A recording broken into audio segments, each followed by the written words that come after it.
The first thing you learn about living through a greenskin invasion is that the sounds never stop. I want you to understand that before I tell you anything else. The sounds become your entire world. They replace thought, they replace sleep, they replace the voice inside your head that used to belong to you. Now I hear only them, even when I close my eyes, even when I press my palms against my ears until my skull aches.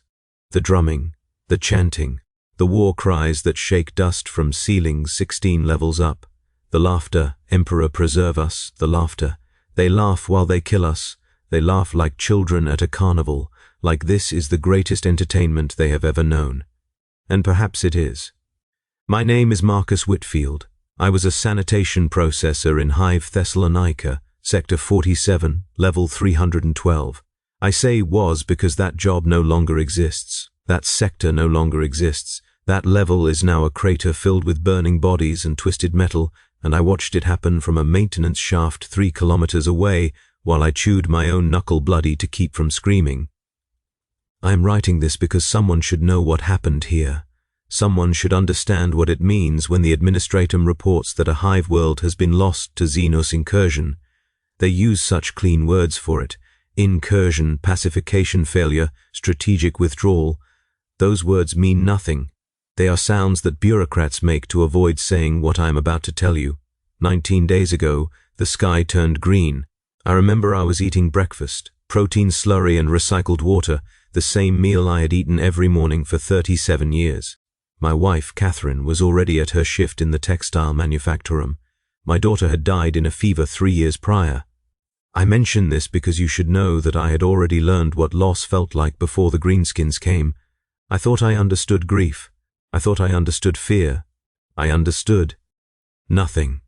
The emergency vox crackled to life at exactly the 7th hour.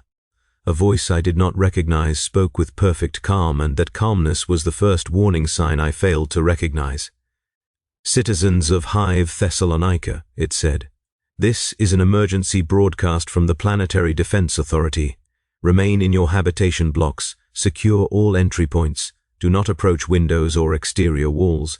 Assistance is being dispatched. The Emperor protects. The vox clicked off. I stood there with protein slurry dripping from my spoon, and I remember thinking that the voice had sounded wrong somehow, too measured, too rehearsed.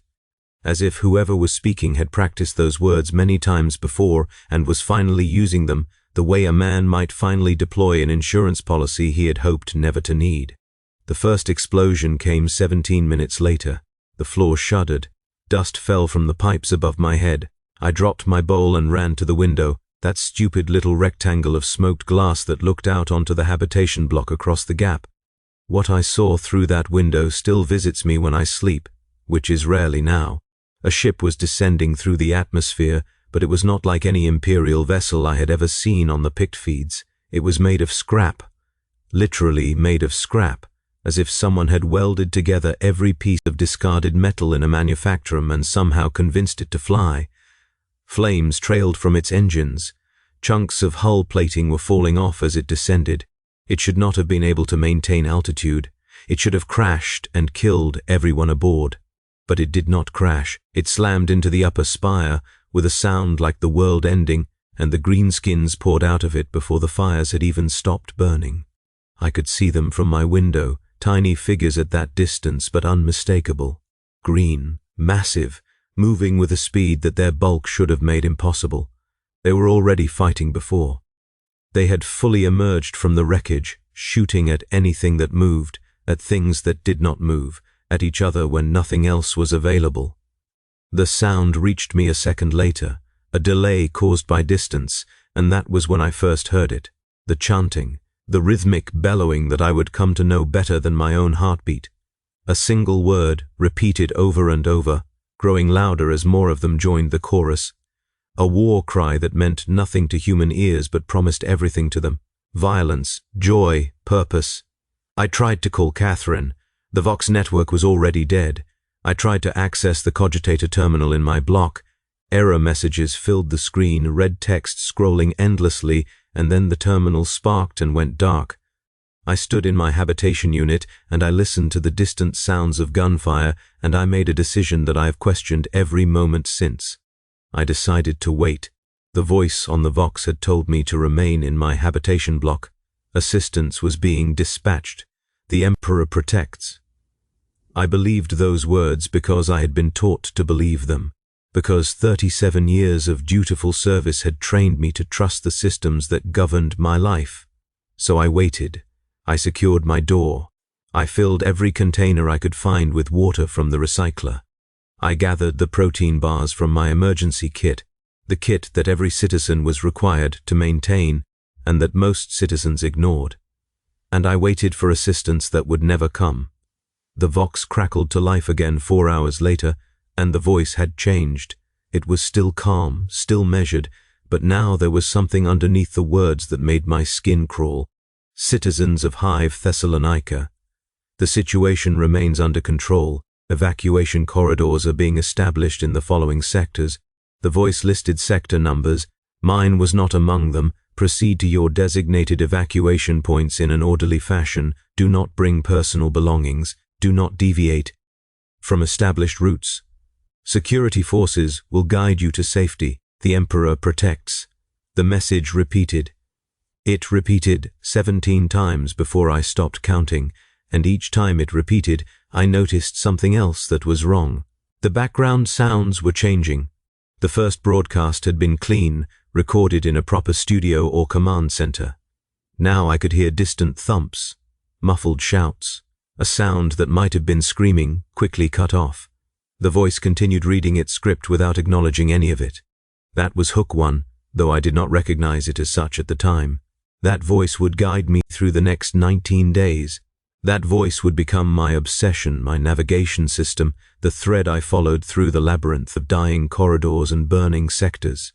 And that voice, I would eventually discover, was lying to us all. The second day was when the sounds truly began. I woke to gunfire, but not the precise crack of lasgun discharge that I associated with PDF forces. This was something else entirely, heavier, cruder. A stuttering roar that seemed to go on forever, interrupted only by explosions and that constant maddening chanting. The greenskins had reached the mid-hive levels. I could see them now when I looked through my window, not distant specks but recognizable figures moving through the streets below. They were even larger than I had imagined. The smallest of them stood head and shoulders above any human I had ever seen, and the largest were monsters from nightmare, creatures that had to duck to pass through doorways designed for normal people. They carried weapons that looked like they had been assembled from industrial equipment, massive things that spat fire and bullets in equal measure. And they were laughing, always laughing. I watched a group of them chase a man through the street outside my block. He was running faster than I had ever seen a human run, his legs pumping in pure animal desperation. The greenskins were not even trying to catch him. They were jogging, loping along behind him, taking shots that deliberately missed, extending the chase for their own amusement. When he finally stumbled and fell, they stood around him in a circle. They did not kill him immediately. I turned away from the window then, but I could not turn away from the sounds. The screaming lasted nearly 4 minutes. The laughter lasted longer. By the third day, I understood that no assistance was coming to my sector. The Vox broadcasts continued, but the voice was becoming increasingly erratic. Sector numbers changed from one broadcast to the next. Evacuation corridors that had been announced as open were declared compromised hours later. The background sounds grew worse, closer, more desperate. I heard what sounded like the voice arguing with someone off microphone, a brief burst of angry shouting before the calm script resumed. And then, on the evening of the third day, the voice said something new. Citizens in sectors 40 through 60. A secure zone has been established in the central spire. All survivors are encouraged to make their way to checkpoint Alpha 7. Food, water, and medical attention will be provided. Security forces are holding the perimeter. The Emperor protects. A secure zone. The words hit me like a physical blow. For 3 days I had been sitting in my habitation unit, drinking recycled water and eating protein bars, listening to the hive die around me. The secure zone gave me something I had lost without realizing it. Purpose, direction, hope. I began to plan my journey that night, tracing routes through the maintenance corridors I knew from my years as a sanitation processor. I knew those tunnels. I knew which ones were wide enough for a man to move quickly, which ones were blocked by machinery, which ones connected to other levels. The central spire was 30 kilometers away, through greenskin-held territory, but the secure zone was there, and the voice on the Vox promised safety, and I was desperate enough to believe it. I left my habitation unit on the 4th morning. I brought water, protein bars, a lumen torch, and a sharpened piece of pipe that I had pried from beneath my sink. I was not foolish enough to think the pipe would do anything against a greenskin, but holding it made me feel less like prey. The corridor outside my unit was empty. The emergency lighting had failed, leaving only the dim glow of the bioluminescent strips that lined the walls. The silence was worse than the noise had been. For 3 days I had listened to constant violence, and now there was nothing. My footsteps echoed. My breathing seemed to fill the entire corridor. I moved toward the maintenance access hatch at the end of the hall, and I tried not to look at the doors I passed. Some of them were open. Some of them showed signs of forced entry. One of them had a bloody handprint smeared across the surface, fingers dragging downward as if someone had been pulled away while trying to hold on. The maintenance tunnels were darker than I remembered. My lumen torch carved a narrow path through the blackness, revealing pipes and conduits and the occasional servitor frozen in mid-task where it had stopped when the power grid failed. I moved as quickly as I dared, following the mental map I had constructed during my years of service. Left at the junction, right at the thermal exchanger, down the ladder, through the valve chamber. I counted my steps to keep my mind occupied, to keep from focusing on every shadow, every distant sound, every creak of settling metal that might have been a footstep. I found the first body in the 3rd tunnel. A woman, maybe 50 years old, wearing the grey coveralls of a maintenance worker. She had been dead for at least a day, but the cause was not immediately apparent. No obvious wounds, no signs of violence. She was simply lying against the wall, her eyes open, her mouth frozen in an expression of absolute terror. I stepped around her and kept moving. I did not have time to wonder what had killed her. I did not have time to mourn. I would find many more bodies in the days to come, and I would learn to step over them without looking, without thinking, without letting them slow me down. That is what survival does to you. It teaches you to stop seeing the dead as people. On the 5th day, I found Emily. She was 8 years old, maybe 9. I nearly killed her when she emerged from a side passage, my sharpened pipe already swinging before my brain registered that the shape in the darkness was too small to be a greenskin. She screamed, a high, thin sound that I was certain would bring every Xenos in the sector running, and I clamped my hand over her mouth without thinking. We stood there in the darkness, her body trembling against mine, my heart pounding so hard I could feel it in my throat. The seconds stretched into minutes. Nothing came. The tunnels remained silent. Her name was Emily Chen. Her parents had been killed on the 2nd day when the greenskins breached their habitation block. She had hidden in a storage compartment while they murdered her mother and father, and she had been wandering the maintenance tunnels ever since, surviving on whatever she could find. She attached herself to me with the desperate intensity of a drowning person grabbing a rope, and I let her. I told myself it was because 2 pairs of eyes were better than 1, because she knew tunnels I did not, because having someone to protect would keep me focused. But the truth was simpler than that. The truth was that I had lost my own daughter 3 years ago, and Emily looked at me the way my daughter used to look at me, and I was weak enough to need that look more than I needed to move quickly and quietly and alone. We traveled together. She was good at being silent, better than I was. She knew how to move through the tunnels without making sound, how to freeze at the slightest hint of danger, how to wait with infinite patience until the threat had passed. She had learned these skills in 4 days of solitary survival, and they were better than any skills I had developed in 37 years of peaceful existence. I was the adult, she was the teacher. The reversal should have bothered me, but I was too grateful to care. The Vox broadcasts changed on the 6th day. The voice was different now, rougher, more strained, The calm had cracked. Survivors, listen carefully. The secure zone in the central spire remains operational. Checkpoint Alpha 7 is still accepting civilians, but the evacuation corridors have been compromised. I repeat, the evacuation corridors have been compromised. You must find alternate routes. Do not travel on the main thoroughfares. Do not travel in groups larger than 5. The greenskins are drawn to movement and noise. Travel at night when possible. The Emperor protects. A pause. A sound that might have been a sob, quickly suppressed. The Emperor protects. Emily and I were already following that advice.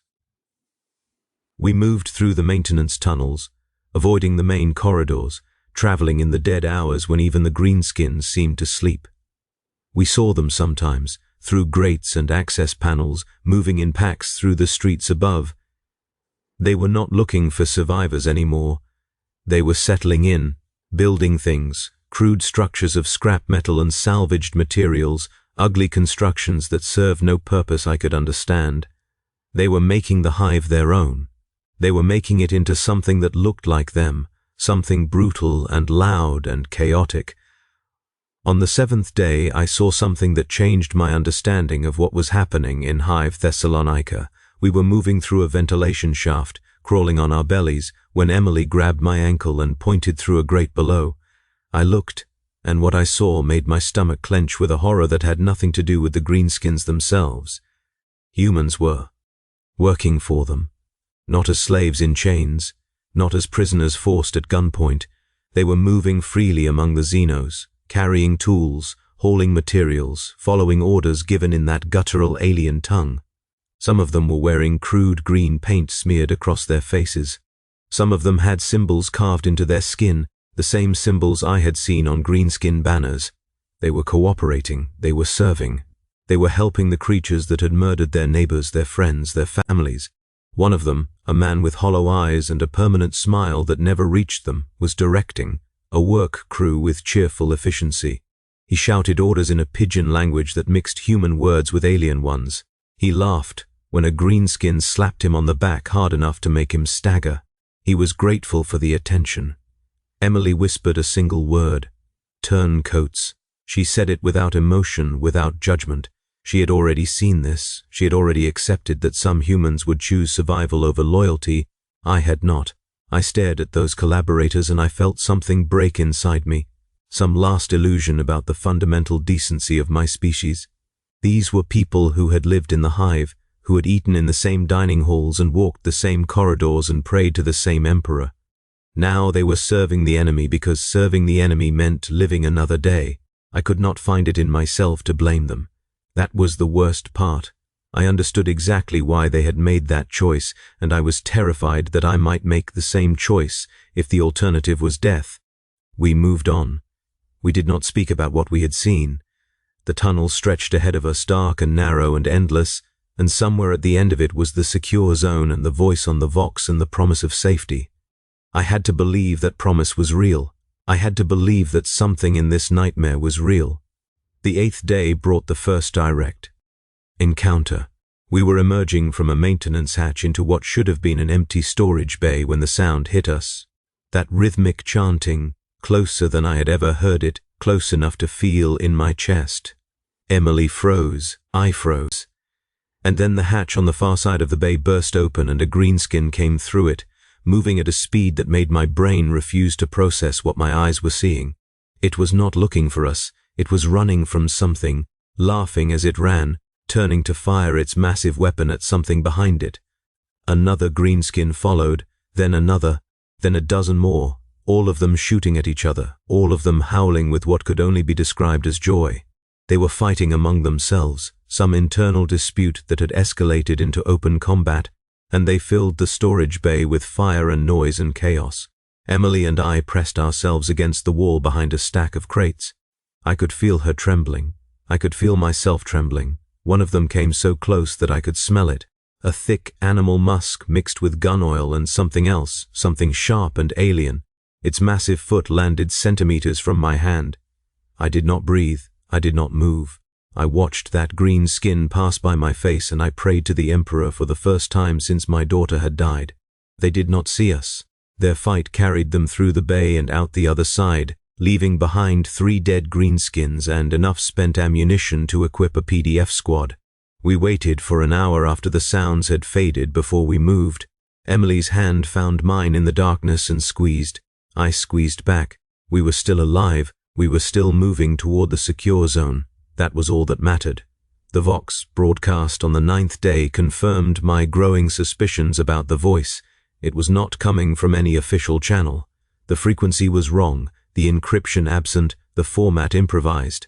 Whoever was speaking was not Planetary Defense Authority. They were just someone with access to a Voxcaster and the knowledge to use it. Survivors, the voice said, and now I could hear how tired it was, how thin. I need to tell you something. The official channels went dark on day 2. Everything you have heard since then has been me. Just me. My name does not matter. I was an administratum clerk before this started. I found this equipment in a communications relay station on level 400. I have been broadcasting because I thought it would help. I thought if people believed that someone was in charge, they would have hope. They would keep moving. They would survive. A long pause, a shaky breath. The secure zone is real. I have confirmed it through visual observation. Checkpoint Alpha 7 is operational. Imperial forces are holding the perimeter. If you can reach it, you will be safe. But I cannot lie to you anymore. The evacuation corridors I described do not exist. I made them up. I thought giving people a path would help them move. I was wrong. Some of those paths led directly into greenskin territory. People died because of my broadcasts. People trusted me, and I got them killed. The voice broke. I am sorry. I am so sorry. Keep moving toward the central spire. Stay off the main routes. Trust no one. The Emperor protects. The broadcast ended. It did not repeat. I sat in the darkness of the tunnel and I tried to process what I had just heard. The voice had been lying. The voice had been trying to help, but it had been lying. How many people had died following evacuation corridors that existed only in a clerk's imagination? How many families had walked into ambushes because they trusted a broadcast that promised safety? And yet, the secure zone was real. The voice had confirmed it. The central spire was still holding. There was still hope, still a destination, still a reason to keep crawling through these endless tunnels. Emily asked me what the broadcast meant. I told her it meant we were on the right path. I did not tell her about the lies. I did not tell her about the people who had died. She was 8 years old and she had already seen too much. I could give her this one small mercy, this one omission, this one lie of my own. We kept moving. The 10th day brought us to the edge of the Collaborator territory. I could see the green paint on the walls now, the crude symbols marking Xenos-claimed zones. The humans who served the greenskins had organized themselves into something that resembled a community. They had food distribution points. They had sleeping quarters. They had a hierarchy, with the most useful at the top and the expendable at the bottom. I watched through a grate as a woman in green paint assigned work details to a group of newcomers, her voice efficient and businesslike. She could have been a manufacturing supervisor in another life. Perhaps she had been. Now she was supervising the construction of greenskin fortifications, and she did it with the same professional detachment. One of the newcomers was crying. He was young, maybe 20, and he could not stop shaking. The woman in green paint walked up to him and slapped him across the face, hard enough to knock him to the ground. "Stop that," she said. "They hear weakness, they smell fear. If you want to live, you need to be useful and you need to be quiet. Do you understand?" The young man nodded, wiping blood from his lip. "Good. You are assigned to scrap collection. Report to the Eastern Bay in 10 minutes. If you are late, I cannot protect you." She walked away without looking back. I understood then what the collaborators were. They were not traitors, they were pragmatists. They had looked at the situation and calculated their odds and chosen the path most likely to result in survival. The woman in green paint was not evil. She was keeping people alive, in her own brutal way. She was teaching them the rules of this new world, the world where humanity served Xenos masters. I hated her for it. I respected her for it. I was terrified that I would become her if I stayed here long enough. We found a way around the Collaborator zone. It took us 2 days. crawling through tunnels so narrow that I had to exhale completely to squeeze through. But we made it. The central spire was visible now through occasional windows and gaps in the walls, a massive structure rising from the heart of the hive. I could see lights at the top. I could see what might have been defensive positions, tiny figures moving along the walls. The secure zone was real. We were going to reach it. We were going to survive. On the 12th day, the greenskins found us. It was my fault. I was tired, so tired that my judgment had failed. I opened a hatch without checking the corridor beyond it, and there they were. 3 of them, squatting around what had once been a human being, sharing a meal with the casual camaraderie of construction workers on a lunch break. They looked up when the hatch opened. They saw me. Their eyes lit up with that terrible joy that I had come to associate with imminent death. I ran. Emily ran. We did not think about direction, did not consult my mental map, did not do anything except flee with every ounce of energy our bodies could produce. The greenskins followed. They were faster than us, much faster, but they were also too large for some of the passages we ducked through. I heard them roaring behind us, heard the sound of metal tearing as they ripped through obstacles that slowed us down. Emily's hand was in mine, and I would not let go. I would not lose another child. I would not watch another small body go still. We ran until my lungs burned and my legs screamed and my vision started to blur at the edges, and then we ran some more. We lost them in a maze of pipe junctions. I do not know how. I do not know why. Perhaps they grew bored. Perhaps something more interesting caught their attention. Perhaps the Emperor actually was protecting us, though I had stopped believing that days ago. We huddled in a tiny maintenance closet, our bodies pressed together, our breath coming in ragged gasps. I could hear them searching nearby, their heavy footsteps echoing through the tunnels. I could hear them calling to each other in their guttural language, sounds that might have been directions or complaints or jokes about the prey that had escaped them. We waited for hours. We waited until the sounds faded. We waited until the silence returned. Emily did not speak for the rest of that day. She did not eat. She did not sleep.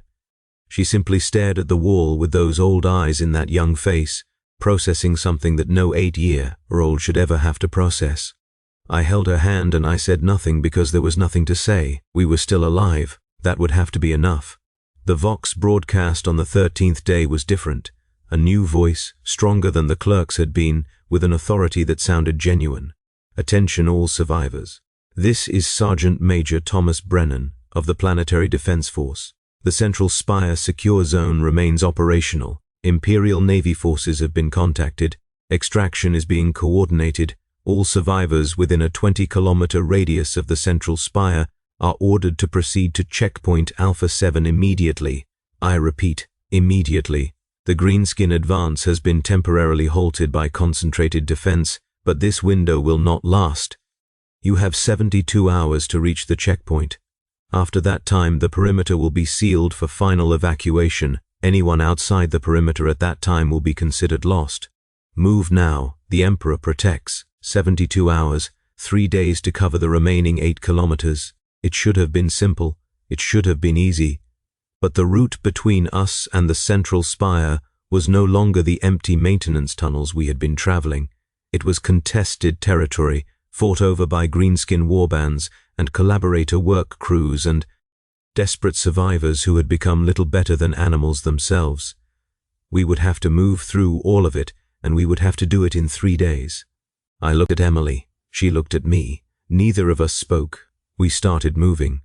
The 14th day nearly killed us. We emerged from a tunnel into what had once been a market district, now a burning wasteland where greenskin vehicles roared through the streets and human collaborators scurried to clear debris from their path.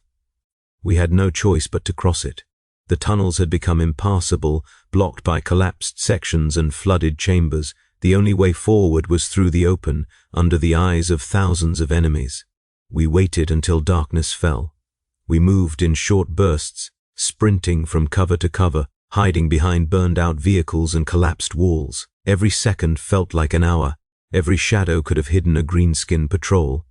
Emily moved like a ghost, silent and swift, and I tried to match her, but my aging body was failing me. My knees ached, my back screamed, my breath came in wheezes that seemed impossibly loud in the quiet moments between greenskin activities. We were halfway across when a collaborator spotted us. He was a young man with hollow cheeks and green paint on his face, and he was walking patrol along the edge of the greenskin encampment. His eyes met mine across 30 meters of open ground. I saw recognition in them. I saw calculation. I saw him weighing his options, considering whether turning us in would earn him favor with his masters. He looked away. He kept walking. He pretended he had seen nothing. I do not know why. Perhaps some fragment of humanity remained in him. Perhaps he had children of his own once. Perhaps he simply did not care enough to make the effort. Whatever his reason, he let us go, and we made it across the market district and back into the tunnel network on the other side. I never learned his name. I never thanked him.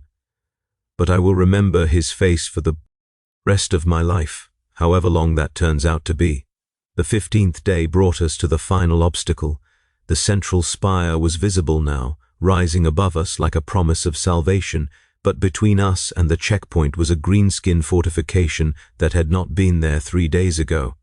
They had built it overnight, a massive wall of scrap metal and salvaged materials, bristling with weapons and crawling with the largest greenskins I had seen yet.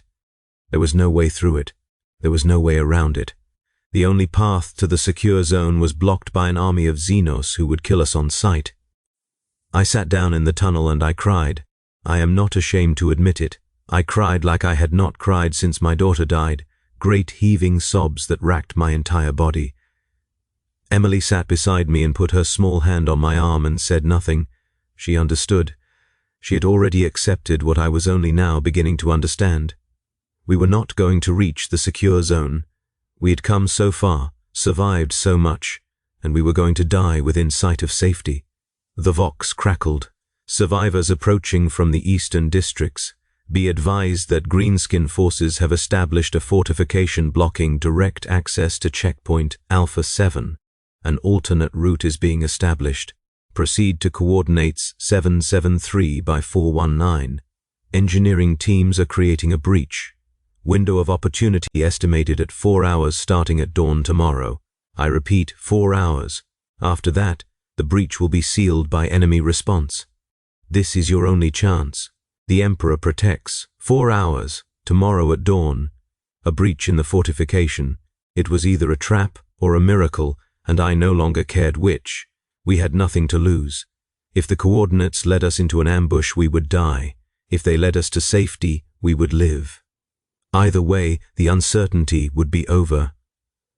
I wiped my eyes, and I checked my lumen torch, and I started moving toward the coordinates.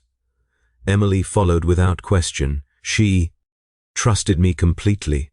This child who had survived things that would have broken most adults. I did not deserve that trust. I could only try to honor it. The 16th day. Dawn. We reached the coordinates and found exactly what the Vox had promised. A breach in the wall, ragged and smoking, with the bodies of greenskins piled around it. Imperial soldiers were visible on the other side.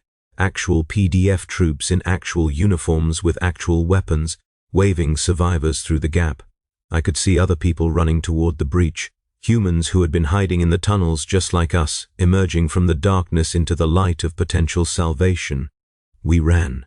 We ran with the last reserves of energy our bodies possessed.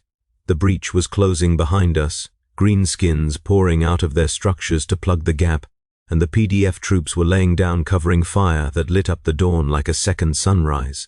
I heard the screams of those who did not make it. I heard the roar of the greenskins as they caught the slowest runners. I did not look back. I held Emily's hand and I ran, and the gap was getting smaller, and the soldiers were shouting at us to hurry, to move, to run faster because time was running out. We made it through with seconds to spare. The last PDF trooper slammed a metal barrier into place behind us, and the sounds of the greenskins became muffled, distant, separated from us by layers of reinforced steel and desperate hope. I collapsed on the ground inside the perimeter, my chest heaving, my vision swimming, and Emily collapsed beside me. We were inside the secure zone. We were safe. Except we were not. The truth about the secure zone revealed itself over the next 2 days, and it was a truth that I should have anticipated but had been too desperate to consider. The secure zone was not a rescue point. It was a containment area, a holding pen where survivors were gathered before being processed through the last functioning starport at the top of the spire. There were thousands of us, packed into spaces designed for hundreds, with barely enough food and water to sustain survival. The PDF troops were not protecting us out of duty. They were protecting a resource. We were the resource. Survivors who could work, who could be transported off-world to replace populations lost in other conflicts, who could be useful to the Imperium in ways that had nothing to do with compassion. I learned this from a woman who had been in the secure zone for 6 days. Her name was Rebecca Morrison, and she had worked in the administratum before the invasion. She knew how the system operated. She knew that we were not being rescued, we were being salvaged. They will take the useful ones first, she said, her voice flat with exhaustion. Workers, soldiers, anyone who can contribute. The rest will wait until space is available. If space is never available, the rest will be left behind when the final evacuation occurs. This is triage on a planetary scale. This is how the Imperium survives. I asked about children. She looked at Emily, then looked away. Children are low priority unless they have specific skills. They consume resources without immediate productivity. Some will be taken, most will wait. I felt something cold settle in my stomach. Emily had no specific skills. Emily was 8 years old. Emily would be classified as low priority. The 17th day brought the first evacuation. Shuttles descended from the sky, ugly utilitarian craft that seemed too fragile to make it through the atmosphere. The PDF troops began calling names from a list, and the selected survivors formed lines that snaked through the secure zone toward the landing pads. I watched them go, these lucky ones who had been deemed useful enough to save. I watched the faces of those who remained, the gradually dawning realization that their turn might never come. Emily stood beside me and said nothing. She understood what was happening. She had stopped being surprised by cruelty days ago. The voice on the Vox was different now, no longer the tired clerk or the professional sergeant. A new voice, calm and detached, reading names and instructions without emotion. The following personnel are cleared for immediate evacuation. When your name is called, proceed to landing pad 3. Bring nothing, move quickly. Failure to comply will result in removal from the evacuation list. The names were not random. I listened to them and I heard patterns. Workers, technicians, anyone with manufacturing experience, anyone with combat training. The useful were being saved, the rest were being left to wait. On the 18th day they called my name. Marcus Whitfield, former sanitation processor, cleared for evacuation on the next available transport. I stared at the PDF trooper who had delivered the notification, and I asked about Emily. He checked his list. Her name was not on it. She was not cleared. She would remain in the secure zone until her name was called, which might be tomorrow, might be next week, might be never. I said no. The trooper stared at me as if I had spoken in an alien language. I explained that I would not leave without the child. He explained that this was not optional. I had been cleared for evacuation. Failure to comply would result in removal from the list and potential disciplinary action. I explained that I did not care. He explained that there were thousands of people who would kill for my place on that transport. I explained that they were welcome to it. We argued for nearly an hour. Eventually he gave up and walked away, and I returned to my place in the secure zone, and Emily looked at me with those old eyes in that young face. You should have gone, she said. You might not get another chance. I told her that I was not leaving without her. She said nothing. She simply took my hand and held it, and we waited together for whatever came next. The 19th day is today. The day I am writing this. The greenskin. Assault on the secure zone began at dawn. A massive push against the perimeter that has been raging for 6 hours now. I can hear the gunfire, I can hear the screaming, I can hear that rhythmic chanting, closer than ever, so close that it seems to shake the walls around us. The PDF troops are holding, for now, but everyone knows that they cannot hold forever.